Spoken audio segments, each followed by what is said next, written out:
Hello and welcome to the Villa Park podcast. It's me, Rich, and I'm back again with another transfer talk show.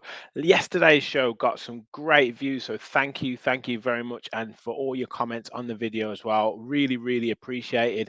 Do make sure you hit that like button, do hit that subscribe button. We've actually gone past 4,400 subscribers.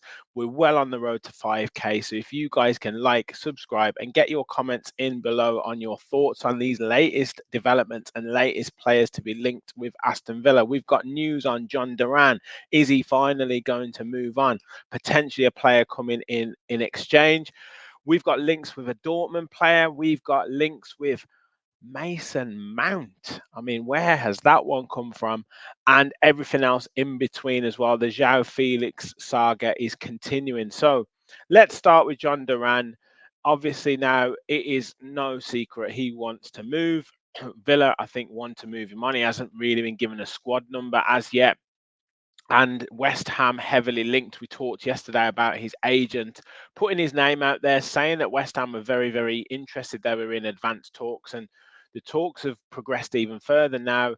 All of the credible journalists, everyone now reporting that they have initially bid 30 million plus a player, and now have upped that bid to 32 million plus this player. And it was a player that we featured previously of Aston Villa being interested in, and that is 18, 19-year-old Lewis Orford, England under 18 captain, very, very highly rated. And I believe that West Ham, well, he feels like he should probably be looking for more first team opportunities. Now, I don't know whether he will get that with Aston Villa or whether he's been given any potential assurances that the pathway into the first team is quicker with Aston Villa.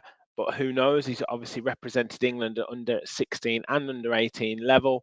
Hasn't yet featured for the first team. 18 years of age. It turns 19 in February, but I believe very, very highly rated and could come through as a really good midfielder for the future. And we know in terms of the tiers of recruitment at Aston Villa, it's these young players, 16 to 18-year-olds, that can maybe challenge, can maybe look for potential, but we could also sell for higher value.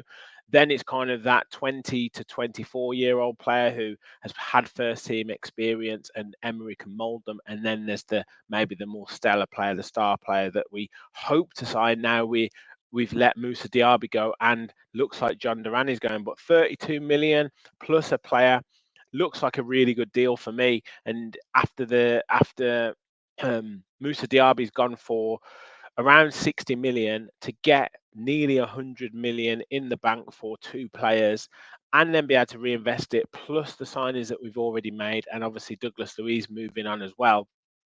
It seems like really good business as long as we can get the required players that Unai Emery wants in the door.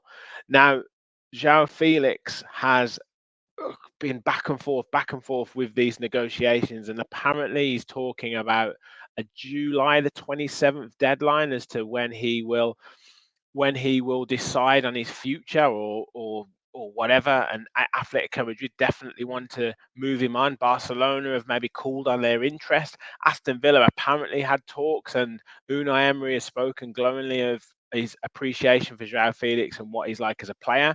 Me personally, I would really like to see him come in. I think if anyone can make him into a player, it is Unai Emery. I think we need that star quality in the Champions League as well. Maybe slightly different profile to Philippe Coutinho, who was coming back from an injury and his best days were behind him. I think maybe Joao Felix, if he can find the right club, his best days are ahead of him. Now, could that be at Aston Villa?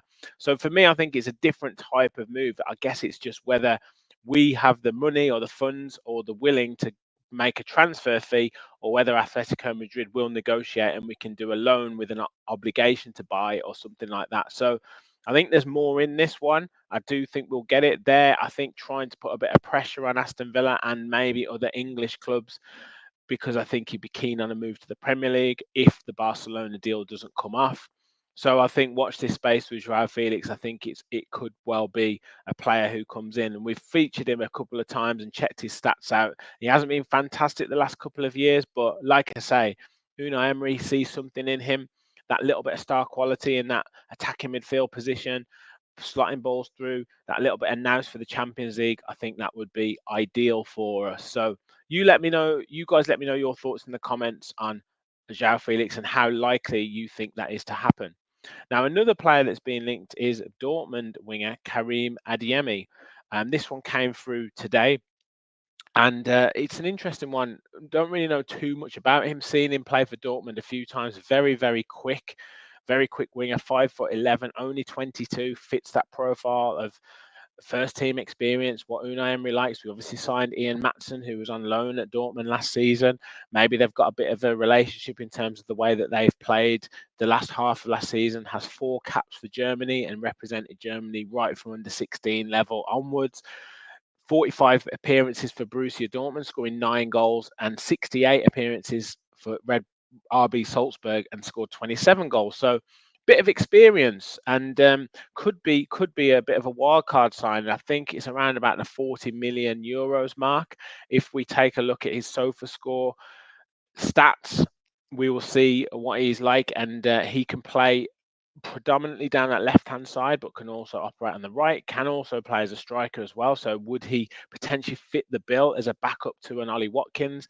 Didn't start too many games last season, started 10 games in the Bundesliga and in a total of 21. Did feature in the Champions League as well, though. Scored 3 goals, 4 big chances missed, 3 goals from inside of the box, 2 with his left foot and 1 with his right foot. So he's adept with both feet. Got 1 assist and created 3 big chances. Accuracy at 78%, 84% in his own half, 66% in the opposition half, and maybe was used as a more of an impact player. He's got that frightening pace, and that would be really good to see in the Premier League. And if you're looking at Philogene, Leon Bailey, someone like Adeyemi, with their pace to come off the bench or to start, it would be a real weapon to have. And 36% in terms of successful dribbles, 61% in terms of aerial duels won. So he's got a decent amount of spring to him. So yeah, could be a good signing. And like I say, from what I've seen of him, very quick and could really give us that speed and pace in terms of on the break and moving past players, going past players. And like I say, we need all of the options we can if we're going to operate on both fronts in terms of Premier League and Champions League. But I guess one to watch with him, we talked about Kulusevski yesterday, completely different type of player to Adeyemi, but we're definitely in the market for a wide player, especially after Musa Diaby has gone. Now, this link is completely left field, and a few people said I maybe sit on the fence with some of my opinions, but I like to get your comments. But this is one player who I do not want to see at Villa Park. I do not see the hype in Mason Mount, but apparently we have talked to his representatives, according to Graham Bailey, and I can't see this. I don't know where this has come from, but Manchester United have said that they are willing to listen to bids. The deal hasn't worked out with Mason Mount. He was injured for quite a lot of last season. Maybe Eric Ten Hag wants to move in a different direction, but I can't see what Mason Mount is going to do for our team that Jacob Ramsey or Morgan Rogers, or if you look at the profile of the player that he's looking for, I can't see what Mason Mount would bring. We want pace and speed and trickery out wide, and we want power and speed and running with the ball in those central areas. And I can't see where Mason Mount brings that, let alone the fact that I don't particularly rate him as a player. I don't see what teams see in him. Yes, he's hard working. Yes, he can come up with the odd goal, and he's a pretty decent all-round English midfielder. But for me, I don't get the hype at all. If we take a look at his SOFA score stats, obviously didn't play at all much last season, but he can operate in central midfield and attacking midfield. Yes, he's a good passer and has the vision and can play some nice passes. Generally plays the pass before the assist or before the chance. So, kind of sets a player away, maybe a wide player away, and then he can put the cross in, and then he arrives into the box. But only started 5 games in the Premier League last season for Manchester United, scoring 1 goal. And like I said, very, very injury hit, no assists. It's a difficult, I guess, sample size to go from, but 85% in terms of passing accuracy, 87% in his own half, and 79% in the opposition half. So he doesn't give the ball away. But for me, I don't think this would be a signing that would inspire me at all in any way, shape, or form. But you if anyone can convince me that Mason Mount is a good player or a good option for Aston Villa, judging by the tweets I've seen of us linked to him, I don't think there'll be many people queuing up to sign him or to get his name on the back of the shirt if we do sign him. So, but let me know your thoughts, as I say, in the comments. So, yes, that's I think it from me. John Duran off potentially for 32 million. Lewis Orford coming in as part of the deal. Joao Felix, what is going on now? Are we making progress? Do you want to see him at the club? Karim Adeyemi is here, potential option for us. And Mason Mount, please, please, please no Unai. Please no Unai. Thank you for watching. We will be back with plenty more shows over the next few days. I'm sure there'll be more transfer talk. We'll also do our match preview for the first game in America and match reactions for that. And I will have a show, Lions Den latest with Academy AVFC very soon, rounding up all the latest news with the young guns at Aston Villa. Make sure you hit that like button. Make sure you hit that subscribe button. As I say, thank you for watching. And as always, remember, we all follow the Villa.